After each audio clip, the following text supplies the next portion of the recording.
براہ راست لیے چلیں گے آپ کو مسلم لیگ نون کے رہنما رانا ثناء اللہ اس وقت پارٹی ورکروں سے میرے خلاف ایک ایسا گھٹیا مقدمہ بنایا.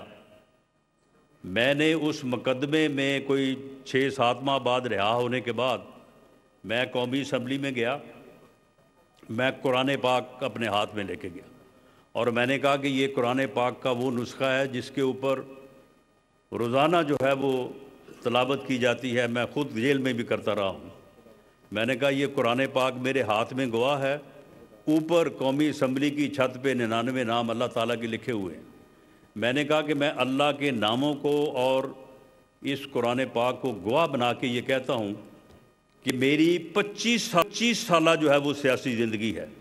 میں نے 25 سالوں میں کسی ہیروئن فروش کسی منشیات فروش کے لیے کبھی کسی تھانے میں کبھی کسی گورنمنٹ کے آفس میں فون بھی کیا ہو, کسی کی حمایت کی ہو, کسی کے ساتھ تعلق رکھا ہو تو اللہ تعالیٰ کا قہر اور عذاب جو ہے وہ میرے اوپر نازل ہو.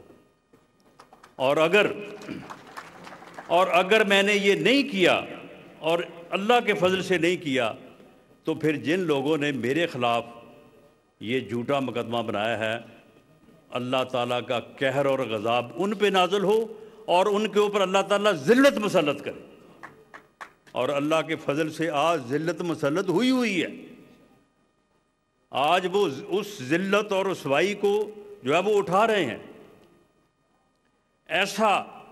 ایسا دور کہ جس میں گرفتار کرنا, بھئی مریم نواز کو آپ نے گرفتار کرنا ہے تو رائے ونڈ سے لے کے کوٹ لکھپت جیل تک کم از کم کو 10 کلومیٹر بنتے ہیں. آپ کسی جگہ پہ روک لیں,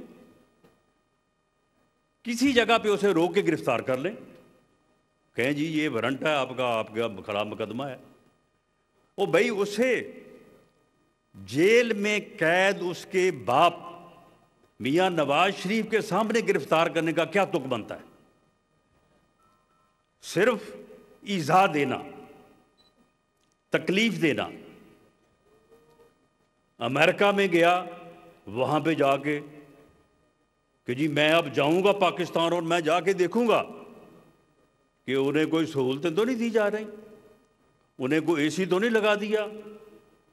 اب خود ویسے 5 اسٹار ہوٹل کی سہولتیں لے رہا ہے, لیکن ہم نے کبھی اعتراض نہیں کیا.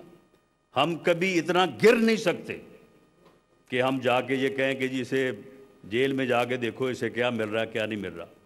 امریکہ میں یہ کہہ رہا کہ میں جا کے یہ کروں گا. اس کے بعد سعودی عرب گیا, وہاں سے آیا واپس تو کہتا جی سعودی عرب کا قانون بڑا صحیح ہے, وہاں پہ تو 1 منٹ میں بندے کو پھانسی لگا دیتے ہیں. مجھے اگر اختیار ملے تو میں کم از کم 500 آدمیوں کو پھانسی لگانا چاہتا ہوں. یہ تھے وہ حالات. اور ملک جو ہے وہ ہر دن نیچے جا رہا تھا, کیونکہ جب جمہوریت میں تو حزب اختلاف اور حزب اقتدار جو ہے وہ گاڑی کے 2 پہیے ہیں. اگر وہ ساتھ نہ چلیں تو گاڑی چل نہیں سکتی. اور اس نے 3.5 پونے 4 سال اپوزیشن لیڈر کی کرسی ساتھ ہوتی ہے, زیادہ سے زیادہ 4 فٹ کے فاصلے پہ, اس نے کبھی ہاتھ نہیں ملایا تھا, اس نے کبھی السلام علیکم نہیں کہا, اس نے کبھی دیکھا نہیں.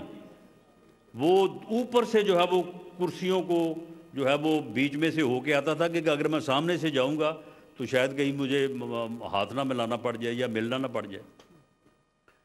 اپوزیشن لیڈر سے اپوزیشن سے اس نے پونے 4 سال میں نہ فون پہ گفتگو کی نہ ملاقات کی.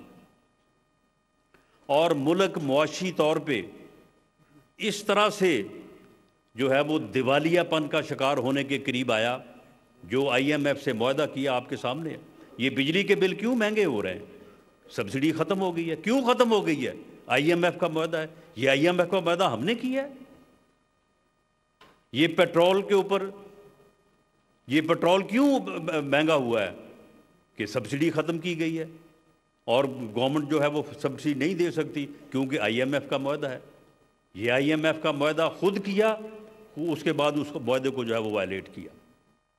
مسلم لیگ نون کے رانا ثناء اللہ پارٹی کارکنان سے خطاب کر رہے تھے. ان کی جانب سے کہا گیا کہ سازش کے تحت غیر جمہوری شخص کو ہم پر مسلط کیا گیا۔ پاکستان مسلم لیگ نون کی جانب سے بھی انتخابی مہم کا سلسلہ جاری ہے۔ اسی سلسلے میں مختلف علاقوں میں پارٹی کارکنان سے خطاب کیا جا رہا ہے۔ اسی سلسلے میں مسلم لیگ نون کے رہنما رانا ثناء اللہ پارٹی کارکنان سے خطاب کر رہے تھے اور انہوں نے کہا کہ سازش کے تحت غیر جمہوری شخص کو ہم پر مسلط کیا گیا۔